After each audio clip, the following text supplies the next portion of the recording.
Sus hijos se rieron cuando la abuela hizo un segundo techo en la cabaña, hasta que la nevada salvó el día.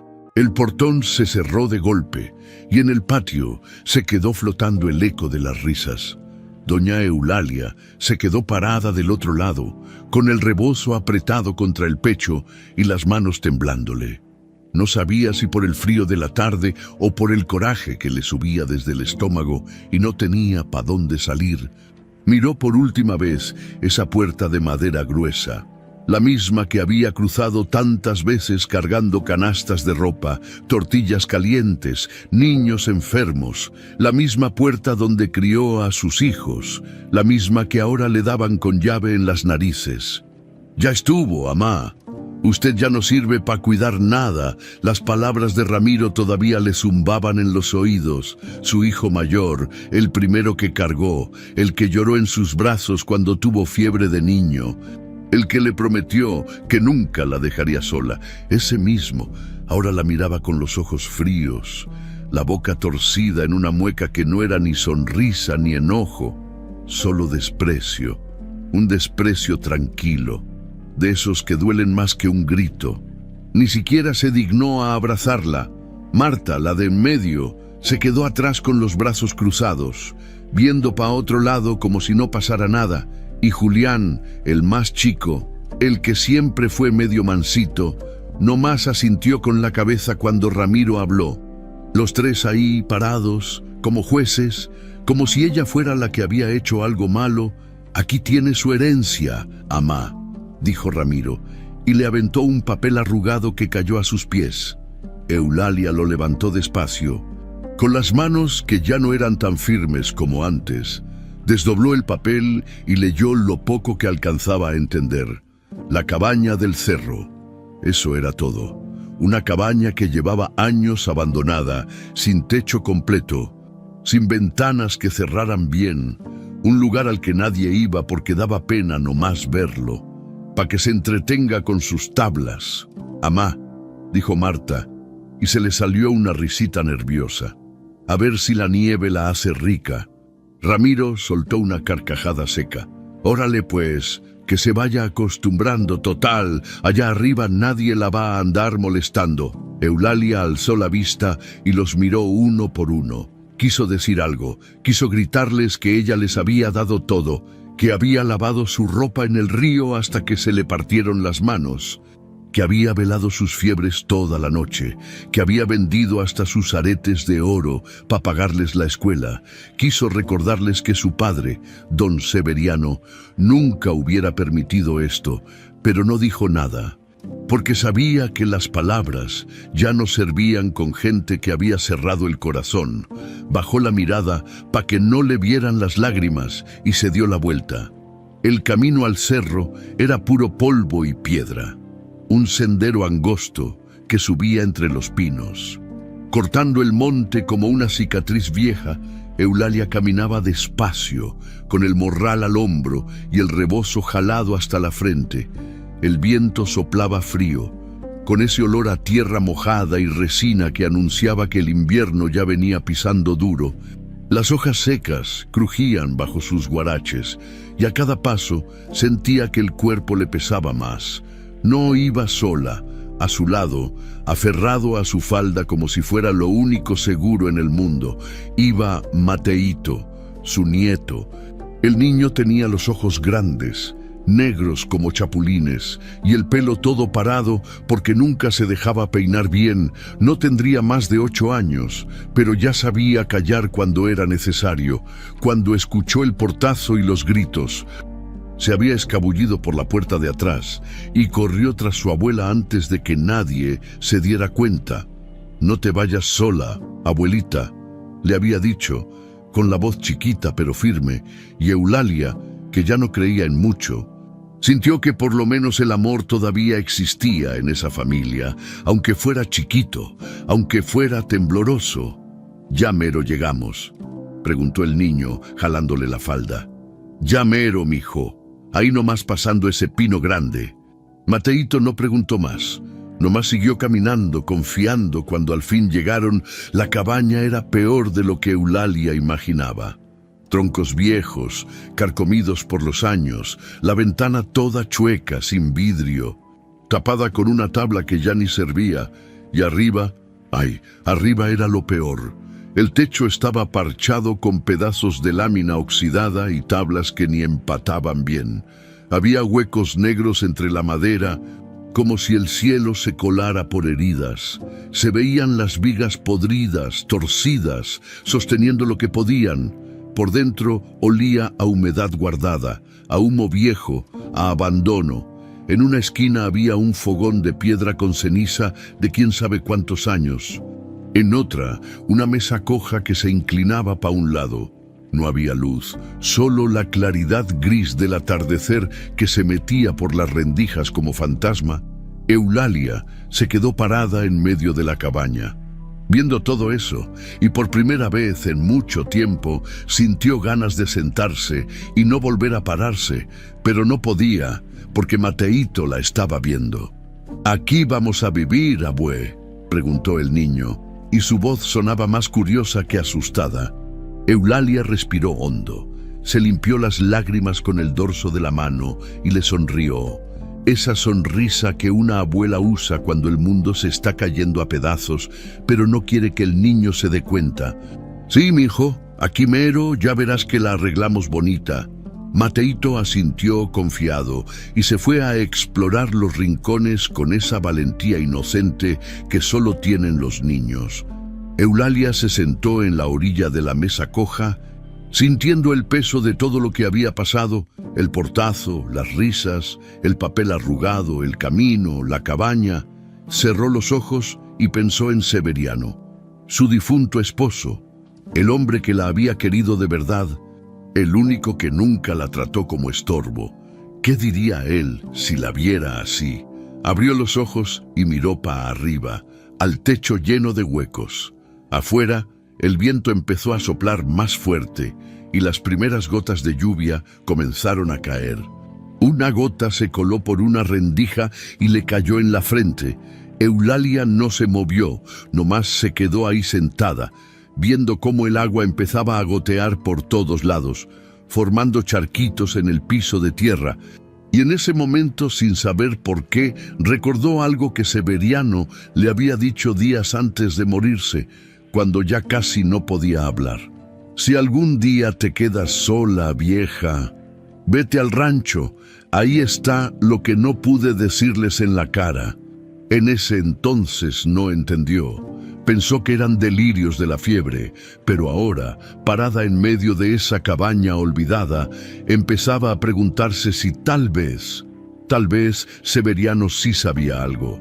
Tal vez por eso Ramiro siempre tuvo tantos pleitos con él antes de que muriera. Tal vez, abue, mira, gritó Mateito desde un rincón.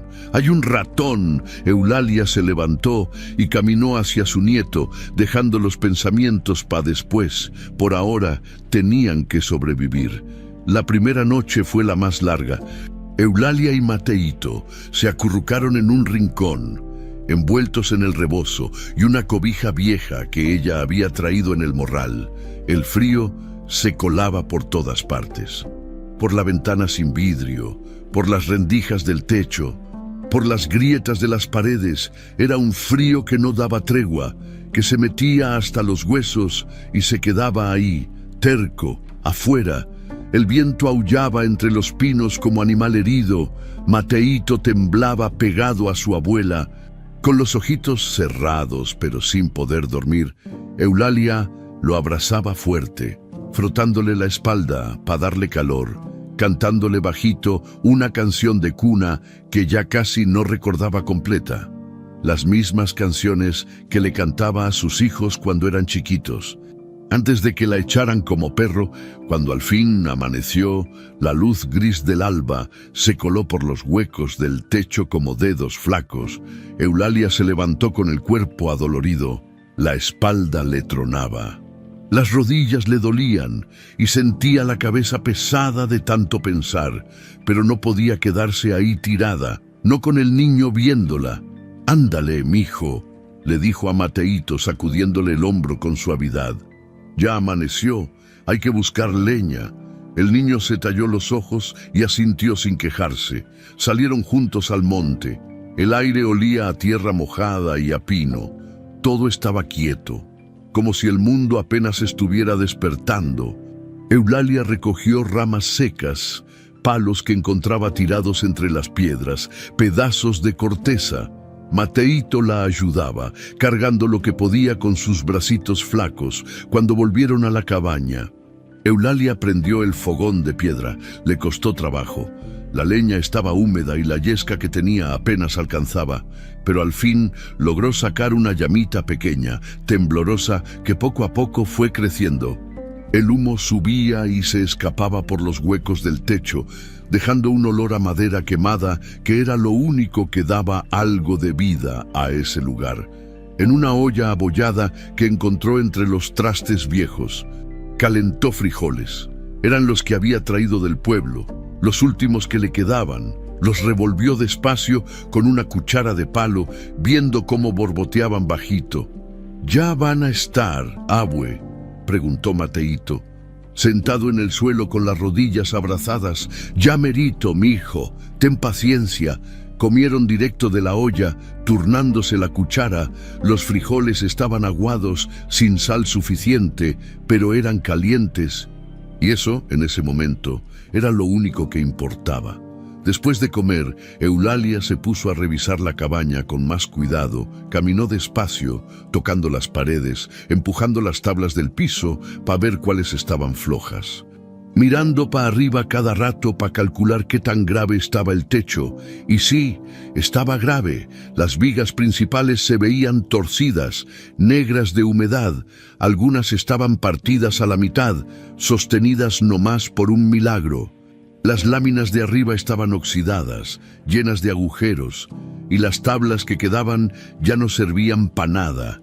Estaban tan podridas que al tocarlas se deshacían como pan viejo. Eulalia suspiró hondo. Iba a necesitar más que un milagro para arreglar esto. «Abue, ¿por qué mi papá te corrió?», preguntó Mateito de repente. Con esa inocencia que atraviesa como cuchillo, Eulalia se quedó quieta, con la mano todavía en una viga. No sabía qué decirle, no quería mentirle, pero tampoco quería llenarle la cabeza de rencores. «A veces la gente se confunde, mijo», dijo al fin, dándose la vuelta para verlo. «A veces se les olvida lo que importa».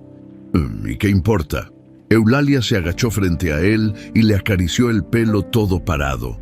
«La familia, el respeto, no dejar sola a la gente que uno quiere». Mateito asintió, aunque no estaba seguro de entender del todo. Los días siguientes fueron pura supervivencia. Eulalia salía temprano a recoger leña, a buscar agua en un arroyito que corría monte abajo, a ver si encontraba algo que pudiera servir. Mateito la seguía como sombra, ayudando en lo que podía. Juntaban piñas secas, ramas gruesas, piedras planas que pudieran usar para tapar huecos. Pero no era suficiente. Los frijoles se acabaron. El maíz que había traído ya estaba por terminarse, y el frío cada vez apretaba más. Una tarde, Eulalia se quedó parada frente a la cabaña, viéndola de lejos, tratando de no sentirse vencida. El rebozo le tapaba media cara y tenía las manos metidas en las mangas para protegerse del viento. Mateito estaba adentro, acostado en el rincón, tapado con la cobija. Eulalia cerró los ojos y respiró hondo. No podía rajarse, no ahora, no con el niño dependiendo de ella, pero tampoco sabía cómo iban a aguantar. Esa noche, mientras el fuego del fogón se iba apagando despacito, Eulalia se quedó despierta viendo las brasas. Pensaba en Severiano, en sus hijos, en cómo había llegado hasta ahí. Pensaba en el papel arrugado que Ramiro le había aventado. Pensaba en las risas y pensaba, sobre todo, en cómo la vida te puede quitar todo en un portazo. Pero también pensaba en Mateito, en cómo el niño la seguía confiando, en cómo no se quejaba aunque tuviera frío, en cómo le decía abue, con ese cariño que ya nadie más le daba, y se dio cuenta de algo. Tal vez había perdido a sus hijos, tal vez había perdido su casa, tal vez había perdido su lugar en el mundo, Pero mientras tuviera a ese niño, mientras él la siguiera viendo como su abuela, todavía tenía algo por qué luchar. Se levantó despacio, cuidando no hacer ruido, y se asomó por la ventana chueca. Afuera, la noche estaba negra sin luna. Los pinos se mecían con el viento y a lo lejos se oía el aullido de un coyote. Eulalia miró para arriba al cielo lleno de estrellas y ahí, en medio de ese silencio frío, hizo una promesa: no se iba a rendir. No iba a dejar que sus hijos tuvieran razón, no iba a morir en esa cabaña olvidada sin pelear, iba a arreglar ese maldito techo, iba a conseguir comida pa' Mateito, iba a sobrevivir, aunque fuera no más por terquedad. Se dio la vuelta y volvió al fogón, donde las últimas brasas todavía brillaban bajito. Se sentó en el suelo, con la espalda contra la pared fría, y cerró los ojos. Mañana bajaría al pueblo, mañana pediría ayuda, mañana empezaría a construir algo, lo que fuera, para que ese niño no amaneciera empapado cuando llegara la lluvia de verdad, porque si algo le había enseñado la vida, era que uno no se muere de vergüenza, uno se muere de rendirse, y Eulalia todavía no estaba lista para eso. El camino al pueblo era cuesta abajo, pero a Eulalia se le hacía eterno. Bajó temprano. Cuando el sol apenas empezaba a calentar las piedras del sendero, Mateito iba a su lado, brincando entre las raíces que salían de la tierra como si fuera juego. El niño todavía tenía esa energía que solo los chiquillos tienen, esa capacidad de encontrarle lo bueno a todo, aunque el mundo esté de cabeza. Eulalia, en cambio, caminaba con la espalda encorvada y el rebozo bien apretado. Llevaba el morral casi vacío. Solo traía un trapo limpio por si acaso, y las monedas que le quedaban, que no eran muchas. Iba pensando en qué decir, en cómo pedir sin que se le notara tanto la necesidad. Porque una cosa era estar jodida y otra muy distinta era que todo el mundo te viera jodida. Cuando llegaron al pueblo, el mercado ya estaba abierto. Era un tianguis chiquito, de tierra apisonada, con puestos de lona y tablas donde vendían de todo: jitomates, chiles, maíz, frijol, pan, ropa usada, herramientas viejas. La gente hablaba bajito, moviéndose despacio, con ese ritmo calmado que tiene la sierra. Olía a tortillas recién hechas, a cilantro, a tierra mojada. Eulalia caminó entre los puestos tratando de pasar desapercibida, pero era imposible. Las miradas llegaban rápido. Doña Chabelita, la que vendía verduras, alzó la vista y la reconoció de volada. Le dio un codazo a la señora de al lado y las dos se pusieron a cuchichear. Eulalia fingió no darse cuenta y siguió caminando, pero sentía como los ojos se le clavaban en la espalda. Esa es la que corrieron sus hijos. Oyó que decía alguien: no tan bajito como debería. Pobrecita, la mandaron al cerro, a esa cabaña toda fea. Ay, no, la que no tiene techos, esa mera. Dicen que el hijo mayor se quedó con todo. Eulalia apretó los dientes y siguió caminando. La vergüenza le quemaba en el pecho como brasa. Siguió caminando. La vergüenza le quemaba en el pecho como brasa. Pero no iba a darles el gusto de verla agachar la cabeza más de lo necesario. Llegó hasta el puesto de don Chencho, el que vendía herramientas usadas y clavos sueltos. El viejo estaba sentado en una silla de tijera, fumando un cigarro enrollado a mano, con el sombrero ladeado y los ojos entrecerrados. «Buenos días, don Chencho», dijo Eulalia, con la voz lo más firme que pudo. El viejo la miró de arriba abajo, sin apurarse. «Doña Eulalia, qué milagro verla por acá. Necesito un martillo y clavos». Don Chencho le dio una fumada larga al cigarro y soltó el humo despacio. «¿Pa qué los quiere? ¿Pa arreglar unas tablas?» «Ajá. ¿Y con qué me va a pagar?» Eulalia sacó las monedas que traía y las puso en el mostrador. Eran pocas, muy pocas.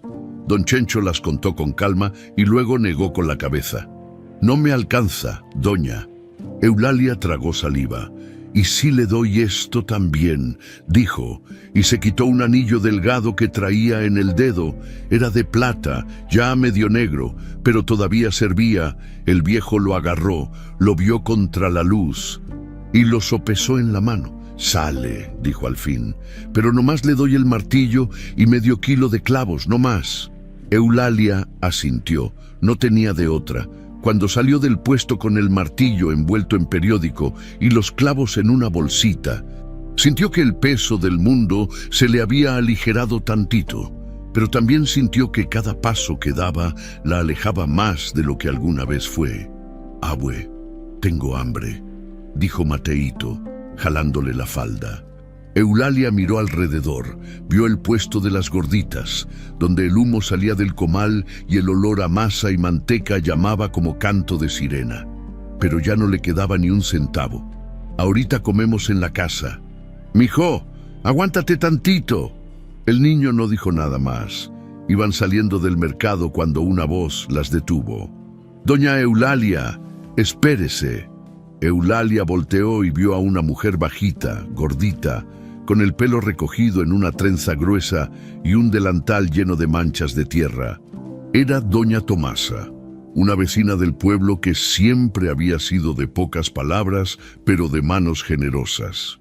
«Doña Tomasa», dijo Eulalia sorprendida. La mujer se acercó cargando un costal de manta. «Tome», le dijo sin rodeos, «es maíz y aquí le puse unos frijolitos también». Eulalia se quedó quieta, viendo el costal sin saber qué decir. «No, doña Tomasa, yo no puedo».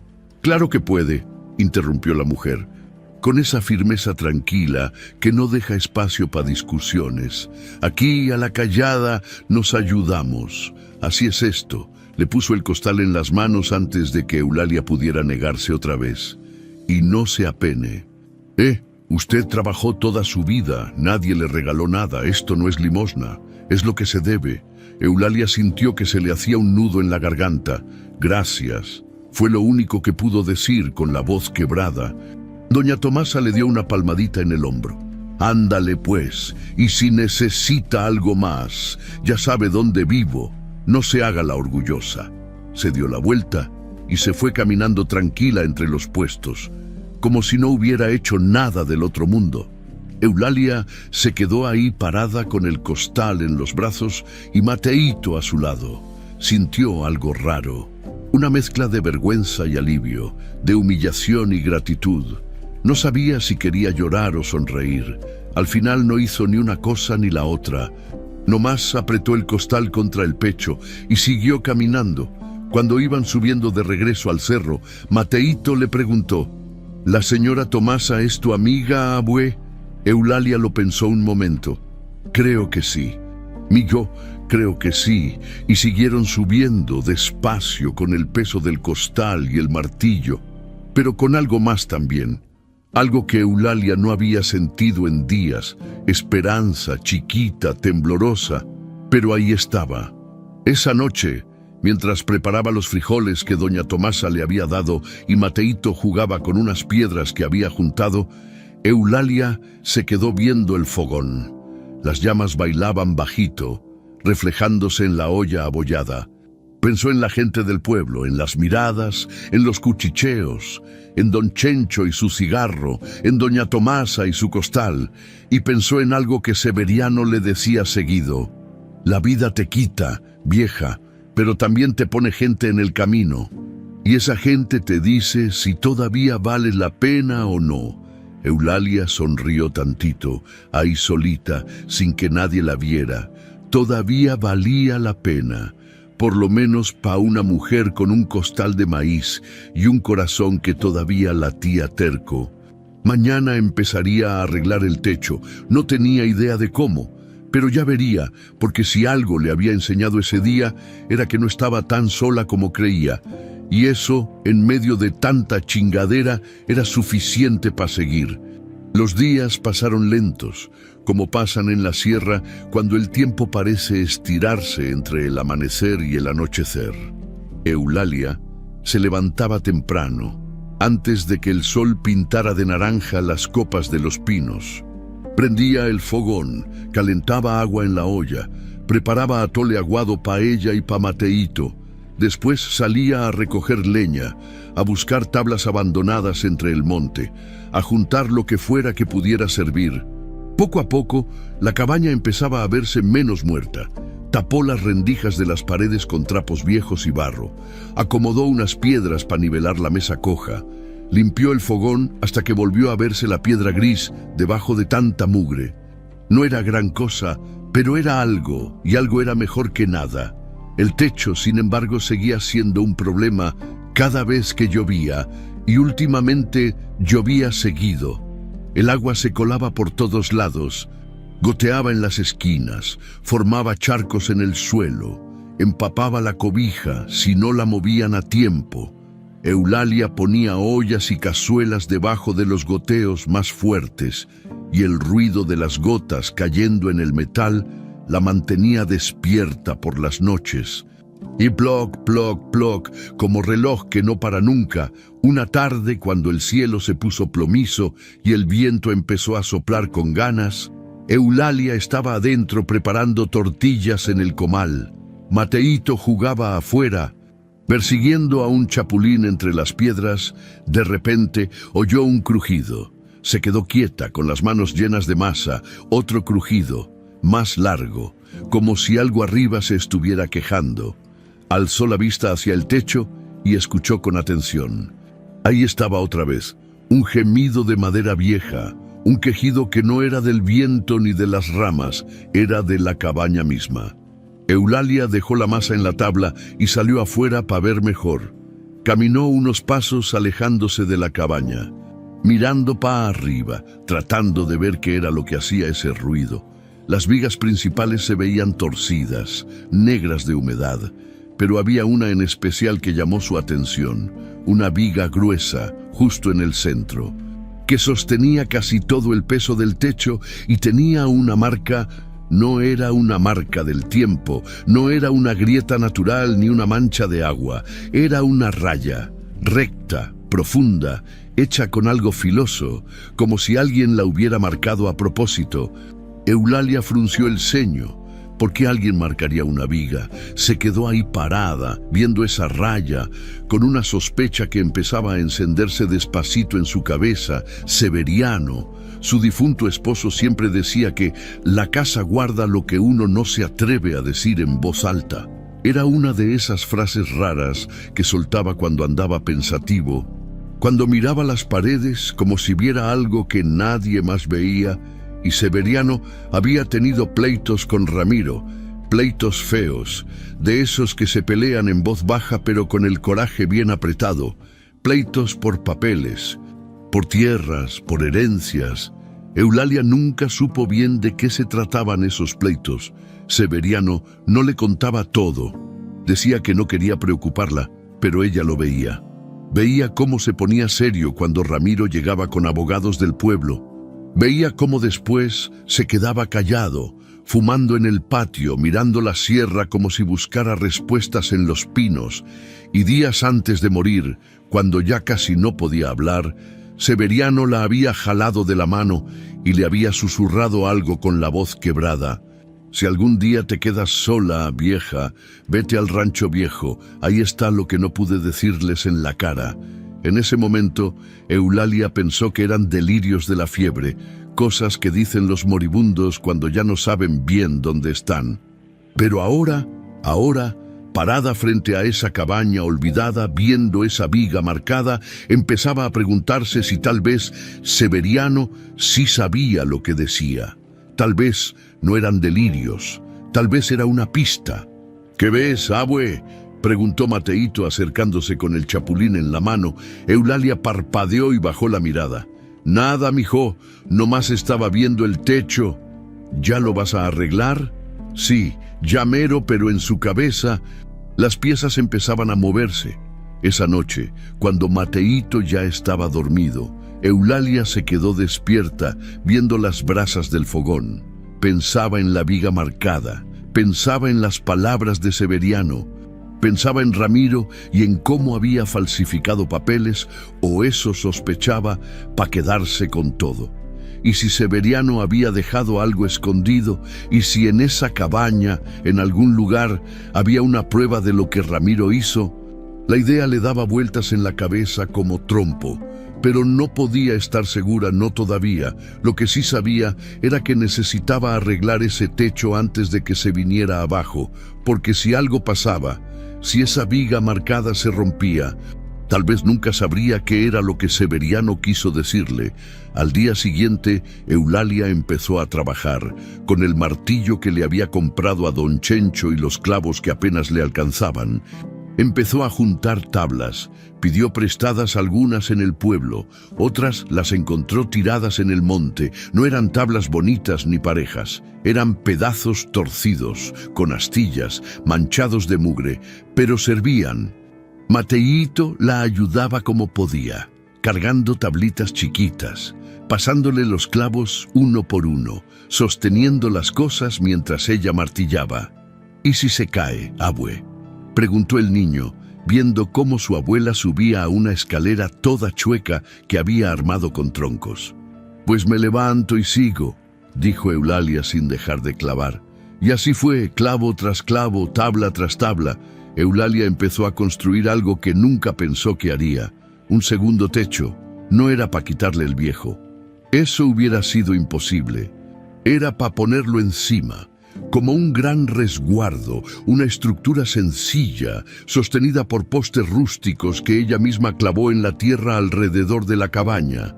La idea era que ese segundo techo cubriera la cabaña entera, protegiéndola del agua y del peso de lo que viniera. Como un abrazo de madera, cuando la gente del pueblo se enteró, las risas no se hicieron esperar. «Ya vieron a doña Eulalia», decía la comadre Chabelita en el mercado. «Anda jugando a la arquitecta. Pobrecita, ya perdió la cabeza», respondía otra, con esa lástima que es puro veneno disfrazado.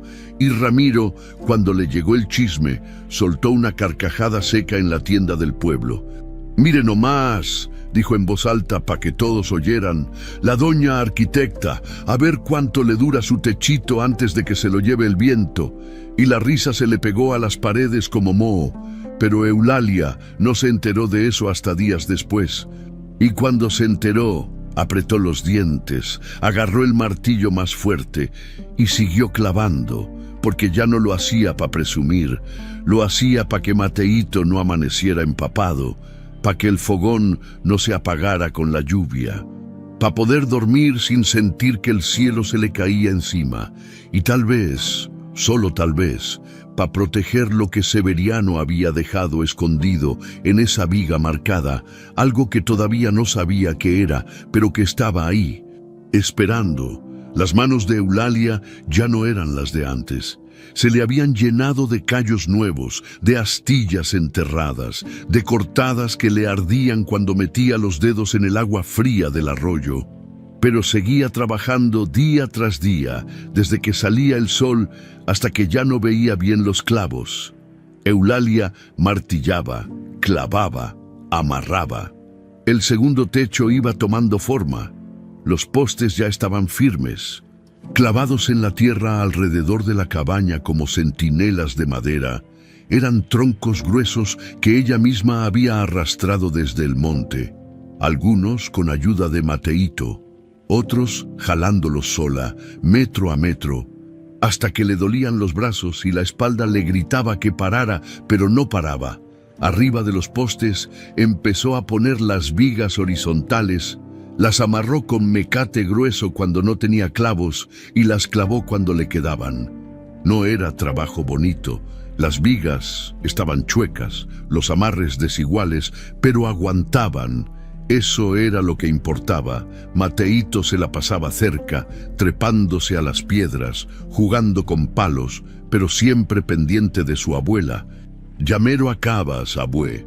«Llamero, mijo, falta poquito», pero la verdad era que faltaba bastante. Las tablas para el techo eran el problema más grande. No tenía suficientes. Las que había juntado apenas cubrían la mitad. Necesitaba más, muchas más, y no tenía dinero para comprarlas ni fuerzas para cargar tantas desde el pueblo. Una tarde, mientras descansaba sentada en una piedra con las manos adoloridas, vio a doña Tomasa subiendo por el sendero. La mujer venía cargando algo envuelto en un costal. «Buenas, doña Eulalia», dijo Tomasa acercándose sin apuros. «Buenas, doña Tomasa. ¿Qué la trae por acá?» La mujer dejó el costal en el suelo y se limpió el sudor de la frente con el delantal. «Pues vine a ver cómo iba su obra y le traje esto». Abrió el costal y adentro había tablas, no muchas, pero eran buenas, derechas, sin tanta astilla, todavía con algo de barniz viejo. «Eran de mi compadre», explicó Tomasa. «Las tenía guardadas pa' no sé qué, pero ya se murió el pobre. Su viuda me dijo que se las diera a quien las necesitara, y pues usted las necesita». Eulalia sintió que se le hacía un nudo en la garganta. «No sé cómo pagarle, doña Tomasa. No hay nada que pagar. Nomás tápese bien pa' que no se le moje el niño». Y sin esperar respuesta, se dio la vuelta y empezó a bajar el sendero otra vez, como si nada. Eulalia se quedó viendo las tablas y por primera vez en mucho tiempo sonrió. Con esas tablas nuevas, el trabajo avanzó más rápido. Eulalia las fue poniendo una a una, clavándolas a las vigas con paciencia. Algunas quedaban chuecas, otras con huecos entre ellas, pero poco a poco el segundo techo fue cerrándose. Ya se veía lo que era. Un resguardo grande, rústico, que cubría la cabaña entera como si la abrazara desde arriba. No era bonito, pero era fuerte. Y cuando llovió, una lluvia suave, de esas que caen despacito toda la tarde, Eulalia y Mateíto se quedaron adentro viendo cómo el agua golpeaba el techo nuevo y no se colaba. El niño aplaudió. «Ya no gotea, abue». Eulalia se rió bajito, cansada pero contenta. «Ya ves, mijo, sí se pudo». Pero en el pueblo las burlas seguían. La noticia del techito de doña Eulalia corría de boca en boca como chisme caliente. En la tienda, en el mercado, en la plaza, todos hablaban de la vieja loca que andaba jugando a la carpintera. «Dice mi comadre que le puso un techo arriba del techo», decía una señora entre risas. «Como si fuera sombrero. Pobre mujer, ya ni sabe lo que hace. Eso le pasa por quedarse sola, se le secó el cerebro». Y Ramiro, cuando se enteró bien de qué se trataba, no perdió la oportunidad de burlarse. Estaba en la cantina del pueblo, tomándose un mezcal con los compadres, cuando alguien le contó: «Oye, Ramiro, tu mamá anda bien activona allá arriba en el cerro». «Ah, sí», dijo Ramiro con la copa en la mano. «¿Y ahora qué está haciendo?» «Pues le puso un techo nuevo a la cabaña. Bueno, más o menos nuevo, es como otro techo encima». Los compadres se rieron. Ramiro soltó una carcajada fuerte, golpeando la mesa con la mano. «No manches, ¿en serio le puso techo al techo?» «Eso dicen». «Ay, mi amá», dijo Ramiro, meneando la cabeza con esa mezcla de burla y desprecio. «Siempre tan necia. Seguro cree que con eso va a arreglar algo». «¿Y si funciona?», preguntó uno de los compadres nomás por picar. «¿Funcionar? Ni madres, en cuanto caiga una nevada en serio, se le viene todo abajo. Ya verán. Y luego van a andar llorando para que la rescatemos. En cuanto caiga una nevada en serio, se le viene todo abajo. Ya verán. Y luego van a andar llorando para que la rescatemos». Todos se rieron otra vez, y Ramiro pidió otra ronda. Pero aunque se reía, algo le incomodaba. No podía quitarse de la cabeza la imagen de su madre, vieja, flaca, con las manos llenas de callos, martillando tablas en medio de la nada, construyendo algo, negándose a rendirse. Y eso, de alguna manera, lo hacía sentir raro, como si su burla no fuera suficiente para tapar algo que no quería ver. De regreso en la cabaña, Eulalia no sabía nada de esas risas. Estaba demasiado ocupada terminando el techo, ajustando las últimas tablas, asegurándose de que todo estuviera bien amarrado. Trabajaba con calma, sin apuros, porque sabía que lo que importaba no era la velocidad, sino que aguantara. Una noche, mientras cenaban frijoles con tortillas, Mateíto le preguntó: «Abue, ¿Por qué hiciste 2 techos? Eulalia lo pensó un momento, masticando despacio, porque el de abajo ya estaba muy viejo. Mijo, y si nomás le ponía parches, no iba a aguantar. Entonces le puse uno nuevo arriba para que cargara el peso, así, si el de abajo se rompe, el de arriba nos protege. Como un escudo. Eulalia sonrió. Sí, como un escudo. El niño asintió, satisfecho con la respuesta, y siguió comiendo. Pero Eulalia sabía que había otra razón, una razón que no le había dicho a nadie. Esa viga marcada seguía ahí, justo abajo del techo viejo, y aunque no sabía qué escondía, sentía que era importante, que Severiano la había marcado por algo, y si construía ese segundo techo, si protegía la cabaña de lo que viniera, tal vez, solo tal vez, también estaba protegiendo ese secreto para que cuando llegara el momento pudiera encontrarlo esa noche, acostada en el rincón con Mateito dormido a su lado. Eulalia miró hacia arriba. Ya no veía el cielo colándose por los huecos, ya no sentía el viento atravesándola como cuchillo. Ahora veía las tablas del segundo techo, toscas y desparejas, pero firmes, y por primera vez desde que llegó a esa cabaña, durmió sin miedo de que todo se le viniera encima. La nevada llegó sin avisar. Eulalia se despertó esa mañana y lo primero que sintió fue el silencio. Un silencio raro, pesado, como si el mundo entero se hubiera apagado. Abrió los ojos y vio que la luz que entraba por la ventana era diferente, más blanca, más fría. Se levantó despacio, cuidando no despertar a Mateito, y se asomó afuera. Todo estaba blanco, los pinos, el suelo, las piedras, el sendero, todo cubierto por una capa gruesa de nieve que seguía cayendo suave en copos grandes que flotaban como plumas. El aire estaba tan frío que le dolía respirar, y el viento soplaba bajito, arrastrando la nieve en remolinos. Eulalia nunca había visto tanta nieve junta. Se envolvió en el rebozo y salió al patio. La nieve le llegaba hasta los tobillos y crujía bajo sus pies. Miró para arriba y vio cómo los copos se acumulaban sobre el segundo techo, formando montoncitos blancos entre las tablas. El techo aguantaba, pero algo no se sentía bien. Había un peso en el aire, una tensión, como si la cabaña estuviera respirando con dificultad. Eulalia entró rápido y sacudió a Mateito. «Levántate, mijo, rápido». El niño abrió los ojos desorientado. «¿Qué pasa, abue?» «Nada, nomás levántate». Mateito obedeció sin preguntar más. Se puso los guaraches y el suéter todo estirado que le quedaba grande. Afuera, la nieve seguía cayendo más rápido, ahora más pesada. Eulalia volvió a mirar hacia el techo y entonces lo vio, el techo viejo, el de adentro, el que estaba debajo del que ella había construido, empezaba a doblarse.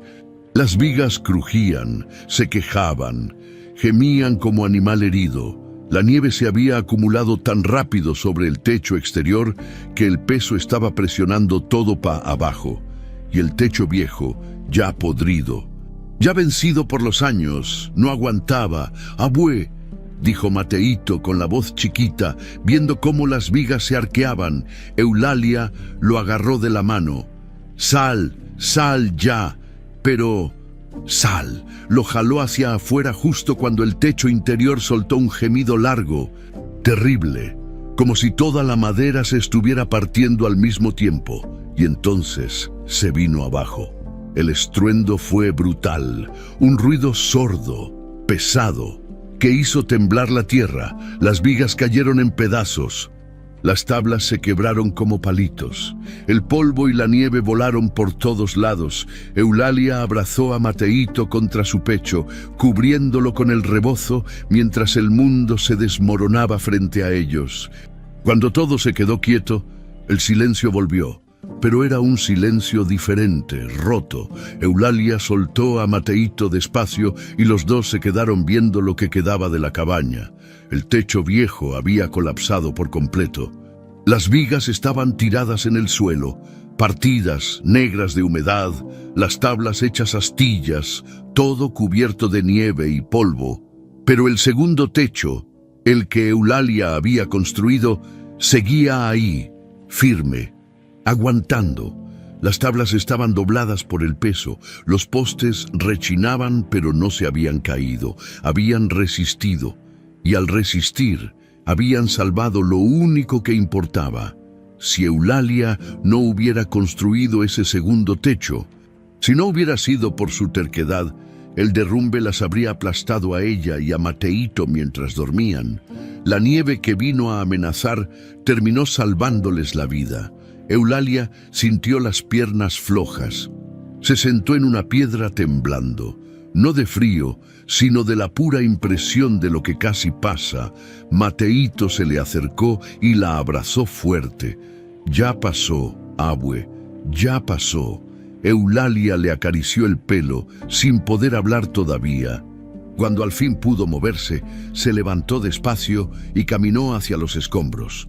La nieve seguía cayendo suave, cubriendo todo con su manto blanco. Eulalia empezó a mover las tablas, apartando los pedazos rotos, viendo qué se podía salvar, y entonces lo vio, entre las vigas caídas, justo donde había estado la viga marcada, había un hueco que no era natural. Eulalia se quedó quieta, con el corazón latiéndole fuerte. Se acercó despacio, apartó más tablas y vio que el hueco estaba tapado con una tabla clavada a propósito, una tabla que se había soltado con el derrumbe. Metió la mano con cuidado, tanteando en la oscuridad del hueco. Sus dedos tocaron algo envuelto. Lo jaló despacio y sacó un bulto pesado, envuelto en manta vieja, amarrado con mecate que ya estaba duro y negro por el tiempo. Eulalia lo puso en el suelo, frente a ella, y lo miró sin atreverse a abrirlo todavía.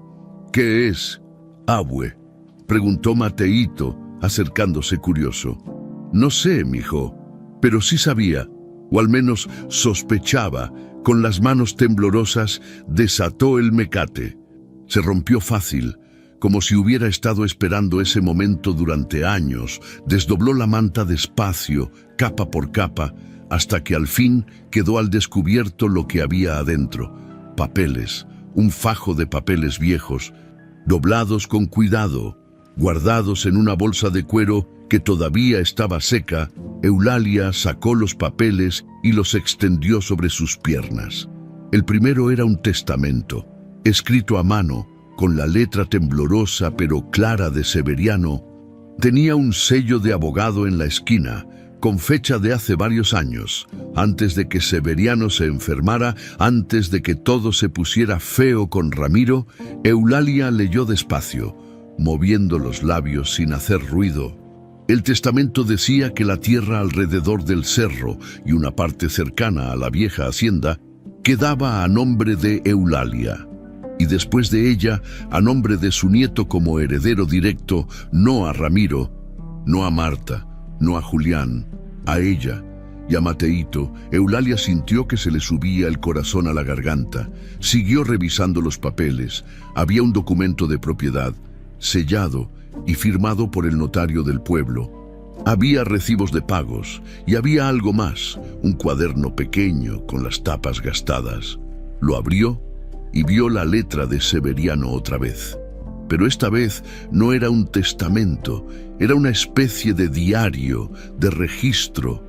Fechas, nombres, conversaciones, y en una de las páginas, subrayado con tinta roja, estaba escrito: «Ramiro me presionó para que firmara los papeles nuevos. Me amenazó. Dijo que si no lo hacía, iba a dejar a su madre sin nada. Yo estaba enfermo, no pude pelear, pero dejé esto escondido para que algún día la verdad salga». Eulalia cerró el cuaderno despacio. Las manos le temblaban, no de frío, de coraje, de tristeza, de una claridad fría y firme que le llenaba el pecho. La injusticia tenía nombre, tenía firma, y ahora tenía pruebas. Mateito la miraba sin entender bien qué pasaba, pero sintiendo que algo importante acababa de cambiar. «¿Qué dice ahí, abue?». Eulalia lo miró. con los ojos llenos de lágrimas, que no eran de pena, sino de algo más grande. Dice la verdad, mi hijo, dice la verdad. Y mientras la nieve seguía cayendo suave sobre el segundo techo que había salvado sus vidas, Eulalia guardó los papeles con cuidado, envolviéndolos otra vez en la manta. No gritó, no lloró, nomás se quedó ahí sentada, con su nieto a su lado, viendo cómo el mundo se había roto y revelado al mismo tiempo. Y por primera vez en mucho tiempo no sintió vergüenza, sintió justicia. Eulalia pasó el resto del día leyendo los papeles una y otra vez. Se sentó en la piedra grande que estaba afuera de la cabaña, con el rebozo bien apretado y los documentos sobre las piernas. La nieve había dejado de caer, pero el frío seguía ahí, metido en los huesos. Mateíto jugaba cerca, haciendo bolitas de nieve, ajeno al peso de lo que su abuela acababa de encontrar. Cada vez que leía el testamento, las palabras le pegaban diferente. Dejo a mi esposa, Eulalia Mendoza, la propiedad de las tierras del cerro, incluyendo el terreno adyacente a la antigua hacienda, con todos sus derechos y beneficios, y más abajo, a mi nieto, Mateo Sánchez Mendoza, como heredero directo tras el fallecimiento de su abuela. Era claro, legal, sellado por el abogado del pueblo, don Evaristo, que todavía vivía, que todavía tenía su despacho en la calle principal, pero lo que más le dolía era el cuaderno, esas páginas donde Severiano había ido anotando todo. Las visitas de Ramiro, las presiones, las amenazas disfrazadas de consejos, las firmas que le arrancaron cuando ya no podía defenderse bien. 19 de marzo, Ramiro trajo a un abogado de la ciudad. Me dijeron que firmara unos papeles para simplificar la herencia. Yo no quise, me sentía mal, pero sabía que algo no cuadraba. Ramiro me gritó, me dijo que si no firmaba, iba a dejar a Eulalia sin nada cuando yo me muriera, que él se encargaría de todo. Al final firmé, pero después entendí que me engañaron. Los papeles eran otros, no los que me explicaron. Más adelante, le pregunté al licenciado Evaristo qué podía hacer. Me dijo que todavía había tiempo para arreglarlo. Hicimos este testamento nuevo, el verdadero. Lo dejé escondido en la cabaña del cerro porque sabía que Ramiro nunca buscaría ahí. Ese lugar lo odia, siempre lo odió. Pensé que si algo me pasaba, Eulalia encontraría esto, o alguien que la quisiera de verdad. Y la última entrada, escrita con letra más temblorosa: ya casi no puedo escribir. Las manos no me obedecen, pero quiero dejar esto claro. Ramiro me robó no con pistolas, sino con mentiras, y yo fui cobarde. No me atreví a enfrentarlo cuando todavía podía. Ahora solo me queda esto, esta verdad escondida, para que algún día salga a la luz. Eulalia cerró el cuaderno y lo apretó contra el pecho. Severiano había sabido que Ramiro lo estaba traicionando y había tratado de protegerla a su manera, con lo poco que le quedaba. Por eso le dijo aquellas palabras antes de morir: vete al rancho viejo. Ahí está lo que no pude decirles en la cara. No eran delirios, era su última voluntad. Eulalia respiró hondo, sintiendo cómo el aire frío le quemaba los pulmones. Ahora entendía todo. ¿Por qué Ramiro había sido tan cruel al correrla? ¿Por qué le había dado justamente esa cabaña? Porque pensaba que era un lugar muerto, olvidado, donde nadie buscaría nada, pero no contaba con la terquedad de una vieja que no sabía rendirse. Esa noche, Eulalia no durmió. Se quedó sentada junto al fogón, viendo las brasas, con los papeles guardados en la bolsa de cuero, bien amarrados. Pensaba en qué hacer, en cómo moverse. No podía ir sola a enfrentar a Ramiro. Él la aplastaría con abogados, con mentiras, con esa frialdad que tenía para las cosas que le convenían. Necesitaba ayuda de gente que todavía creyera en la justicia. Al día siguiente, bajó al pueblo. Llevaba los documentos escondidos en el morral, bien envueltos en un trapo limpio. Mateíto iba a su lado, Como siempre, callado, pero atento, la primera persona que buscó fue a doña Tomasa. La encontró en su casa, una casita humilde con paredes de adobe y techo de teja.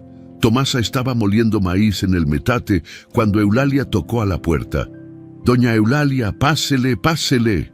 Eulalia entró y esperó a que Tomasa terminara de moler. Cuando al fin se sentaron en la mesa de la cocina con 2 tazas de café aguado entre ellas, Eulalia habló. «Necesito su ayuda, doña Tomasa. Dígame». Eulalia sacó los papeles y se los mostró. Le explicó todo: el derrumbe, el hueco, el testamento, el cuaderno de Severiano. Tomasa escuchó sin interrumpir, con los ojos cada vez más abiertos.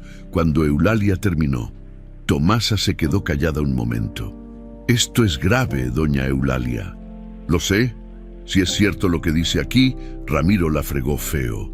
«Lo sé». Tomasa tomó un sorbo de café, pensando. «¿Y qué quiere hacer?» «Quiero que se haga justicia, pero no sé cómo». Tomasa asintió despacio. «Hay que ir con el comisario del ejido y con el padre Esteban.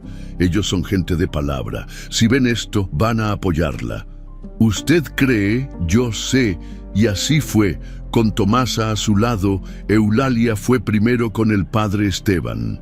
El padre era un hombre viejo, con la espalda encorvada y la voz tranquila. Había bautizado a los hijos de Eulalia, había casado a Ramiro, había enterrado a Severiano, conocía a la familia de toda la vida. Cuando Eulalia le mostró los documentos, el padre se puso los lentes y leyó despacio, moviendo los labios en silencio. Cuando terminó, suspiró hondo. «Esto es muy serio, hija». «Lo sé, padre». «¿Estás segura de que quieres seguir adelante?» «Ramiro no se va a quedar callado». Eulalia lo miró directo a los ojos. «Estoy segura», el padre asintió. «Entonces te voy a ayudar. Vamos con don Jacinto, el comisario. Él tiene que ver esto».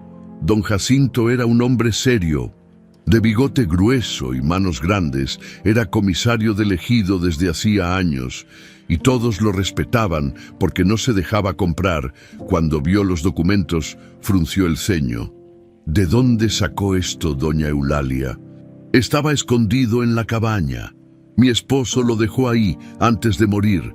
Don Jacinto revisó el testamento, el documento de propiedad, el cuaderno, leyó con cuidado, sin apurarse. Al final, alzó la vista. «Esto tiene validez legal. El sello del licenciado Evaristo está aquí, la firma de su esposo también, y las fechas coinciden con lo que dice el cuaderno». «Entonces, ¿qué procede?», preguntó el padre Esteban. «Procede que vayamos con el licenciado Evaristo para que autentique estos documentos. Y después hay que confrontar a Ramiro». Eulalia sintió un nudo en el estómago. «¿Y si él dice que los papeles son falsos?». Don Jacinto la miró con esa seriedad que no deja lugar a dudas. «Entonces vamos a investigar, pero si lo que dice aquí es cierto, y yo creo que sí lo es, Ramiro va a tener que responder, no nomás ante usted».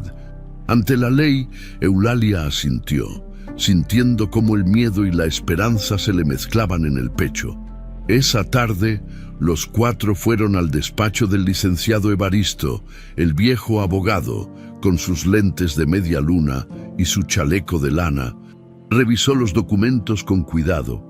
Cuando vio su propio sello, sonrió tristemente.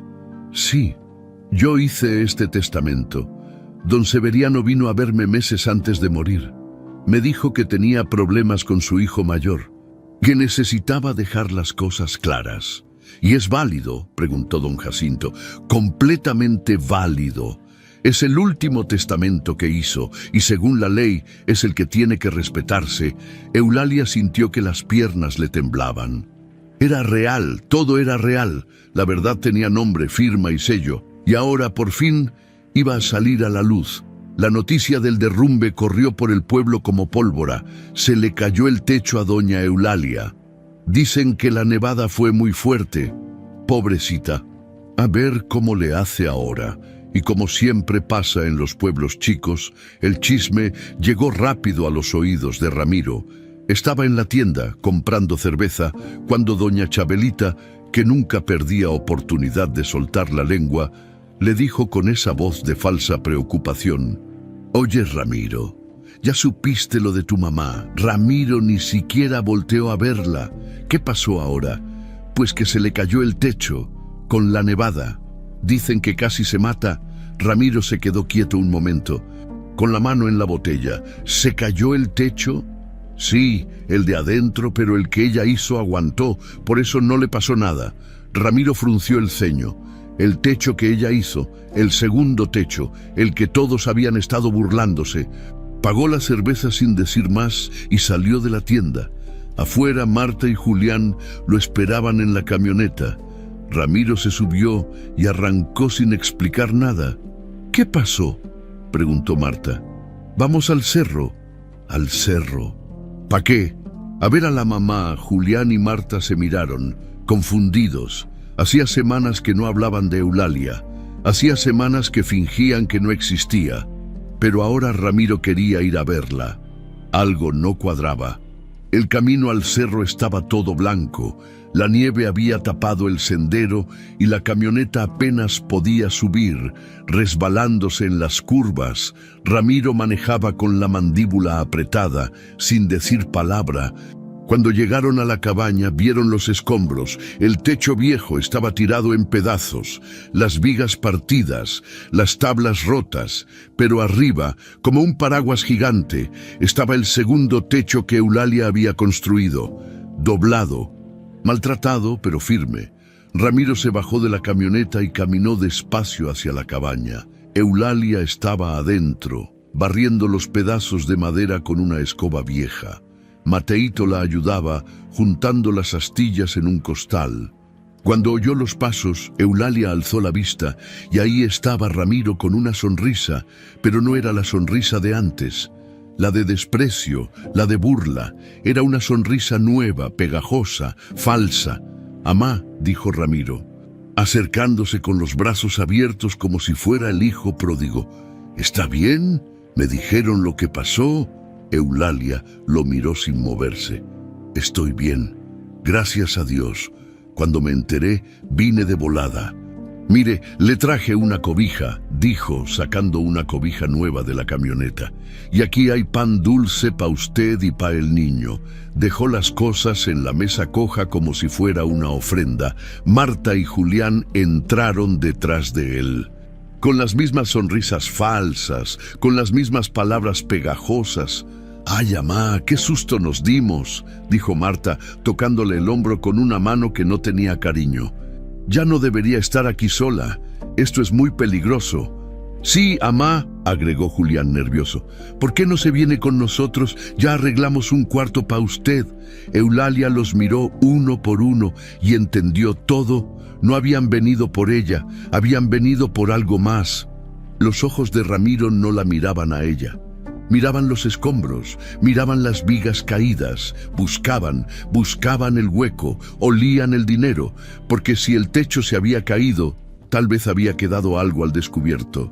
Tal vez había algo escondido que valía la pena, tierras, documentos, algo. Ramiro siempre había sido así, calculador, frío. «¿Y cómo le hizo pa' que no se cayera todo, amá?», preguntó Ramiro caminando entre los escombros como si estuviera inspeccionando. «Este techo que le puso, pues sí que le sirvió, ¿no?». Su voz sonaba ligera, pero Eulalia notó la tensión. «Sí, me sirvió. Y no se le cayó nada más. No se rompió algo importante». Ahí estaba, la pregunta de verdad. Eulalia apretó la escoba entre las manos. No se rompió nada importante. Ramiro caminó un poco más, moviendo tablas con el pie, echando vistazos rápidos a las vigas caídas. «Qué bueno, qué bueno. Porque sabe, amá, esta cabaña tiene historia. El abuelo la construyó hace años. ¿Quién sabe qué cosas guardaba aquí?». Eulalia no respondió. Ramiro siguió hurgando con la mirada, disimulando, pero buscando. Marta y Julián se quedaron finalmente. Ramiro se dio la vuelta y volvió a poner esa sonrisa. «Bueno, amá, Lo importante es que esté bien. Mire, ¿por qué no piensa en lo que le dijimos, lo de venirse con nosotros? Aquí ya no es seguro y usted ya está grande para estar batallando. Estoy bien aquí, dijo Eulalia firme. Pero amá, dije que estoy bien. Ramiro apretó los dientes, pero no insistió. Sabía que si presionaba mucho, ella sospecharía más. Como usted diga, amá, pero aquí estamos. Pa' lo que necesite. Se despidió con un abrazo que no tenía nada de cariño. Solo era teatro. Puro teatro pa' que Mateito viera, pa' que el pueblo oyera después que Ramiro fue a ver a su madre. Cuando se fueron, Eulalia se quedó viendo la camioneta alejarse por el sendero nevado. Mateito se le acercó. ¿Por qué vino mi papá, abue? Eulalia puso la mano en la cabeza del niño, porque ya se enteró de algo, mijo, y quiere ver qué puede sacar. ¿Qué se enteró? Eulalia no respondió. Nomás siguió barriendo. Esa noche, mientras el fuego del fogón crepitaba bajito, Eulalia sacó los papeles que había escondido debajo de una tabla suelta del piso. Los revisó otra vez, asegurándose de que seguían completos, de que seguían ahí. Ramiro había venido a buscar, pero no había encontrado nada, porque Eulalia ya lo había guardado bien, y ahora sabía que tenía que moverse rápido, porque Ramiro no se iba a quedar tranquilo. Iba a volver, iba a presionar, iba a intentar llevársela por su bien, para poder registrar la cabaña sin que ella estorbara. Pero Eulalia ya no era la vieja asustada que había llegado aquí hace semanas. Era otra, una que había sobrevivido al frío, a la humillación, al derrumbe, una que había encontrado la verdad y que no la iba a soltar. Al día siguiente, Eulalia bajó otra vez al pueblo, buscó a don Jacinto, al padre Esteban, al licenciado Evaristo. Ramiro ya sabe algo. Les dijo, vino a la cabaña, no dijo nada claro, pero sé que anda buscando. Don Jacinto asintió. Entonces hay que actuar rápido. Ya revisamos los documentos. Ya confirmamos que son legales. Ahora toca confrontarlo. ¿Cómo?, preguntó Eulalia. Lo citamos oficialmente aquí en el ejido, con testigos, con las pruebas sobre la mesa. Eulalia sintió un nudo en el estómago. Y si se niega a venir, no se va a negar, dijo el padre Esteban con esa calma que da la experiencia. Porque si no viene, ya todos van a saber que tiene algo que esconder.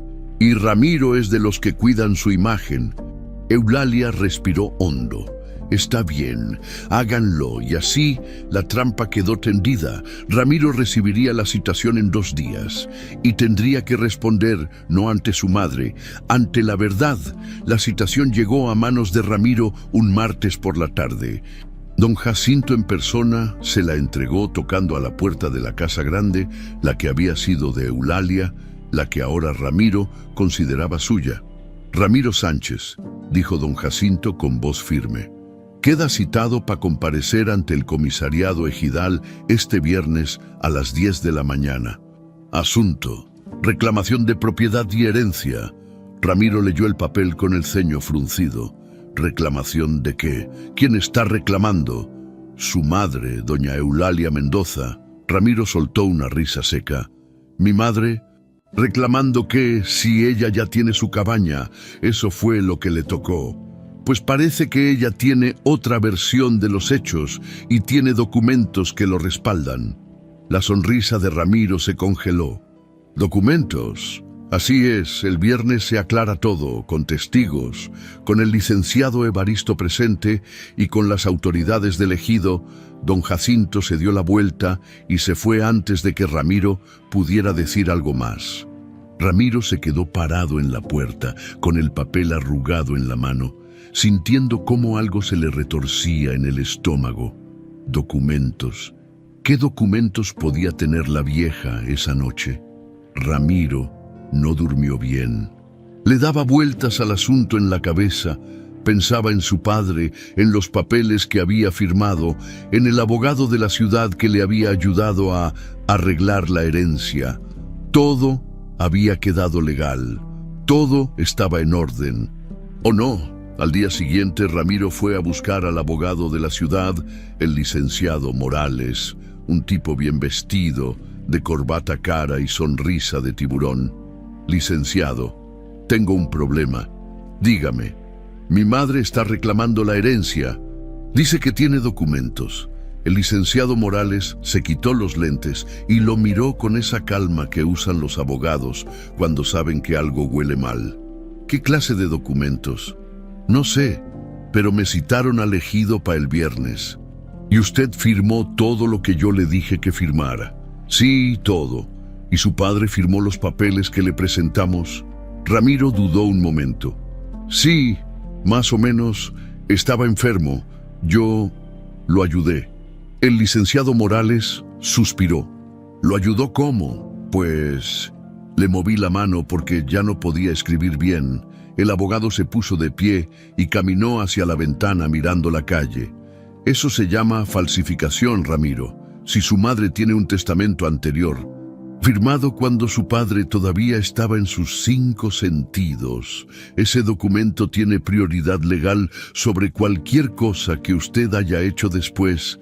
Ramiro sintió que se le secaba la boca. ¿Y qué hago? Vaya a esa reunión, vea qué tiene ella y rece para que no sea lo que yo creo que es. Ramiro salió de ahí con las manos sudando y el pecho apretado. El viernes llegó rápido. La sala del comisariado ejidal estaba llena. No porque fuera grande, era un cuarto chico, con paredes de adobe y una mesa larga en el centro, sino porque todo el pueblo quería ver qué iba a pasar. Doña Chabelita estaba ahí, por supuesto, y doña Tomasa, y el padre Esteban, y gente que Eulalia ni siquiera conocía, pero que había oído del pleito y quería presenciar la justicia. Eulalia llegó temprano, con Mateito de la mano. Llevaba el rebozo limpio, el pelo recogido y los documentos guardados en la bolsa de cuero. Se sentó en una de las sillas de madera, con la espalda recta, esperando. Ramiro llegó 10 minutos tarde. Entró con Marta y Julián detrás, vestidos como si fueran a una boda. Ramiro con camisa planchada y sombrero nuevo. Marta con vestido de flores.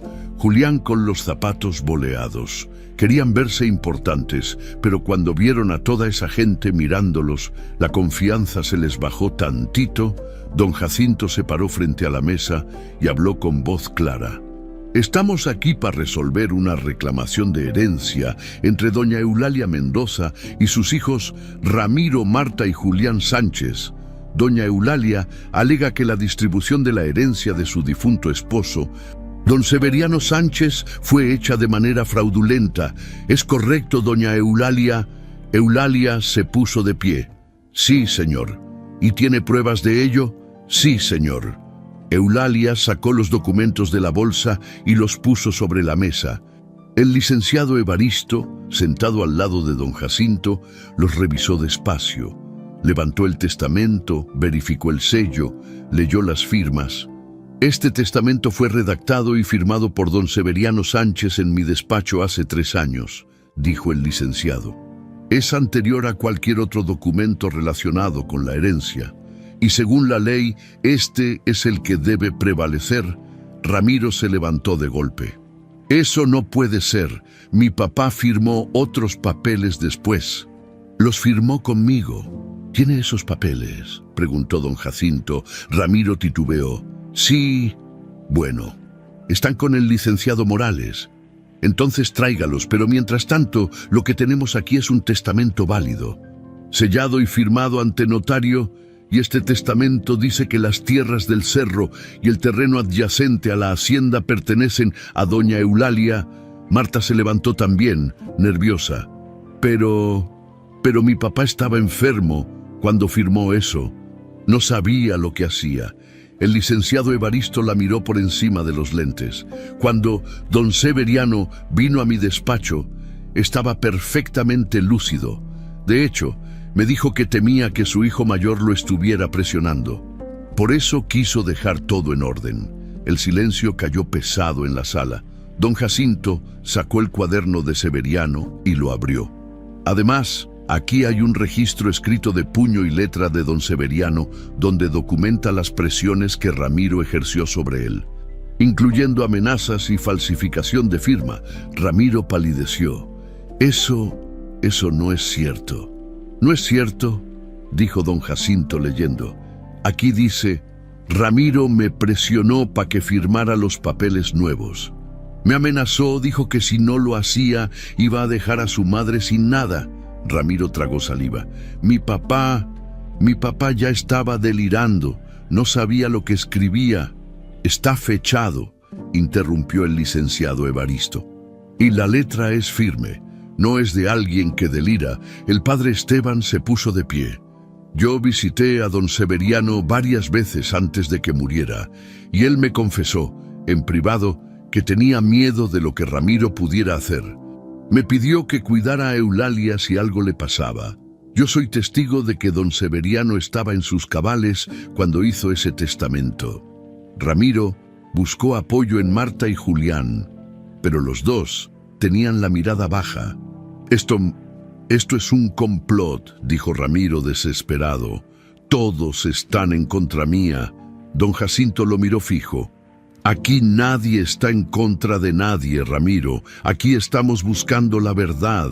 Y la verdad es que tú falsificaste documentos para quedarte con lo que no te correspondía. Y eso tiene consecuencias. Ramiro se quedó callado, con los puños apretados. Don Jacinto siguió. Según estos documentos, las tierras del cerro y el terreno adyacente pertenecen legalmente a doña Eulalia Mendoza, y después de ella, a su nieto Mateo Sánchez Mendoza. Todo lo que hayas hecho con papeles falsos queda anulado.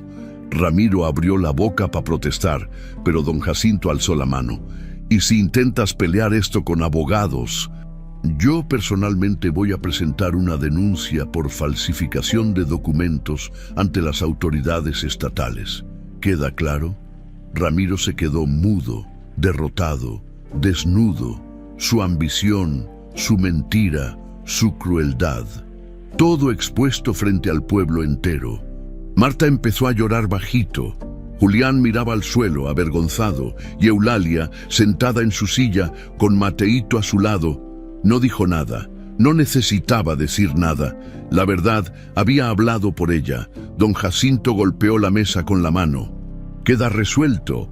Las tierras vuelven a su dueña legítima y este caso queda cerrado, afuera. La gente empezó a salir murmurando. Algunos le daban palmaditas en el hombro a Eulalia, otros miraban a Ramiro con desprecio. Y Eulalia, por primera vez en mucho tiempo, caminó con la cabeza en alto. Eulalia volvió a la cabaña esa misma tarde. El camino de regreso al cerro le pareció diferente, más liviano, como si el peso que había cargado en los hombros durante semanas se hubiera aligerado con cada paso. Mateito iba saltando a su lado, contento, jugando con una rama que había recogido del suelo. «¿Ya somos ricos, abue?», preguntó el niño, con esa inocencia que solo tienen los chiquillos. Eulalia se rió bajito. «No, mijo, no somos ricos, pero ya no somos pobres de dignidad, y eso vale más. Cuando llegaron, la cabaña seguía igual que como la habían dejado, con el techo viejo desplomado adentro y el segundo techo arriba, en firme, aguantando, pero ahora Eulalia la veía distinto. Ya no era el lugar donde la habían desterrado, era su lugar, su hogar, el lugar que Severiano le había dejado con amor, aunque fuera de la manera más escondida. Esa noche, Eulalia prendió el fogón con calma, puso la olla en el fuego, echó frijoles, agua, un poco de sal, removió despacio, viendo cómo el agua empezaba a hervir bajito. Mateito estaba sentado en el suelo, jugando con unas piedras que había pintado con carbón. Afuera, el viento soplaba suave entre los pinos. Ya no era ese viento amenazador de las primeras noches. Ahora sonaba casi como compañía. Eulalia pensó en todo lo que había pasado. El portazo, las risas, el papel arrugado, el camino al cerro, la cabaña en ruinas, la vergüenza de pedir ayuda, la terquedad de construir el segundo techo, la nevada, el derrumbe, el testamento escondido, la justicia. Y se dio cuenta de algo. Nada de eso había sido en vano. Cada golpe, cada humillación, cada momento de querer rendirse, todo la había traído hasta aquí, a este momento, donde por fin podía respirar sin miedo, donde por fin podía mirar para adelante sin sentir que el mundo se le venía encima. Al día siguiente, Eulalia empezó a reparar la cabaña, con ayuda de doña Tomasa y de algunos vecinos del pueblo que se ofrecieron a echar la mano. Limpiaron los escombros del techo viejo, sacaron las vigas partidas, las tablas rotas, la basura acumulada. Barrieron el suelo hasta que volvió a verse la tierra compacta y después, con calma, empezaron a reforzar el segundo techo. Le pusieron más tablas donde hacían falta, clavaron mejor los postes, amarraron las vigas con mecate nuevo y resistente. No era un trabajo de arquitecto, era un trabajo de gente que sabe hacer las cosas con las manos, con paciencia, con ganas de que dure. Cuando terminaron, el segundo techo ya no se veía como parche improvisado, se veía como lo que era, un refugio, un símbolo, una protección. Doña Tomasa se quedó viendo la cabaña con las manos en la cintura. «Quedó bien, doña Eulalia, quedó muy bien». Eulalia sonrió. «Gracias, doña Tomasa, por todo. No hay nada que agradecer. Aquí así nos cuidamos». Y se fue caminando despacio por el sendero, dejando a Eulalia con su cabaña, con su techo, con su vida. Los días siguientes fueron tranquilos. Eulalia se levantaba temprano, preparaba el desayuno, salía a recoger leña. Mateíto la ayudaba, aprendiendo a hacer nudos, a cargar troncos, a prender el fogón sin que se apagara. El niño ya no preguntaba cuándo iban a volver con su papá, ya no preguntaba por qué estaban ahí, porque ahí era su casa, con su abuela, en el pueblo. Las cosas también cambiaron. Ramiro ya no andaba con la cabeza en alto, ya no se paseaba por la tienda como dueño del mundo. La gente lo miraba diferente ahora, con esa mezcla de lástima y desprecio que se le da a quien cayó de su propio pedestal. Marta y Julián tampoco aparecían mucho. Se encerraron en la casa, avergonzados, sin saber cómo mirar a la gente a la cara.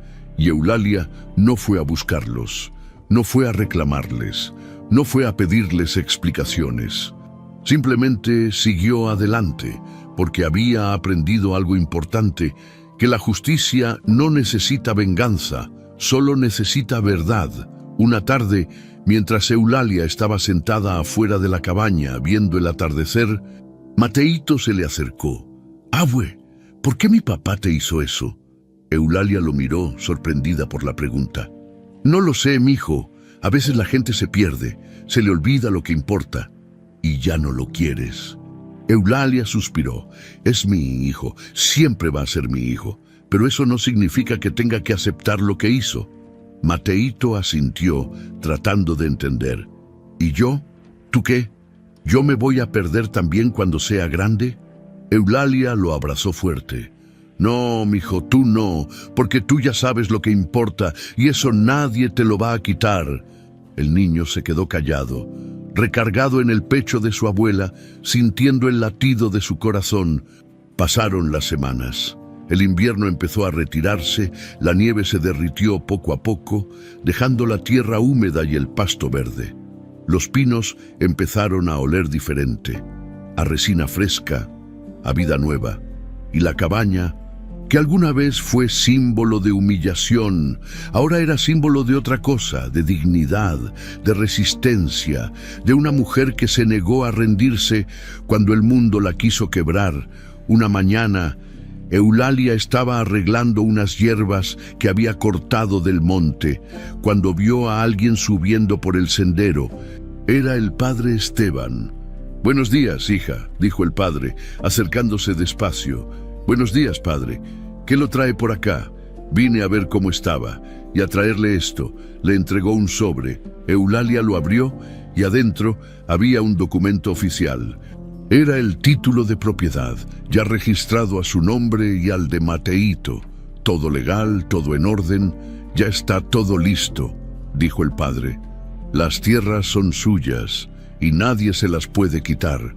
Eulalia sintió que se le llenaban los ojos de lágrimas. Gracias, padre. No me agradezca a mí, agradézcale a su esposo, que tuvo el valor de dejar la verdad escondida, y agradézcase a usted misma, que tuvo el valor de buscarla. El padre se despidió con una bendición y se fue por donde vino. Eulalia se quedó ahí parada, con el documento en las manos, viendo el horizonte, y pensó en Severiano, en cómo la había protegido incluso después de muerto, en cómo le había dejado esas palabras. Vete al rancho viejo, ahí está lo que no pude decirles en la cara.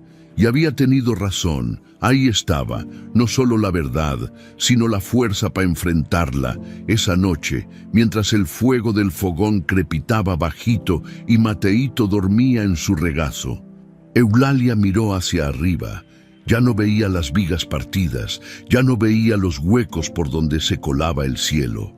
Veía el techo que había construido con sus propias manos, ese techo que todos habían burlado, ese techo que le había salvado la vida, y se dio cuenta de que no solo había construido un refugio para protegerse del frío y de la nieve, había construido algo más grande, había construido su dignidad de vuelta. Acarició el pelo de Mateíto y cerró los ojos. Afuera, el viento soplaba suave. El monte seguía blanco en algunas partes, verde en otras, y la cabaña, esa cabaña que alguna vez fue basura, que alguna vez fue castigo, ahora era hogar, porque lo que se construye con dignidad no solo cubre la casa, también revela lo que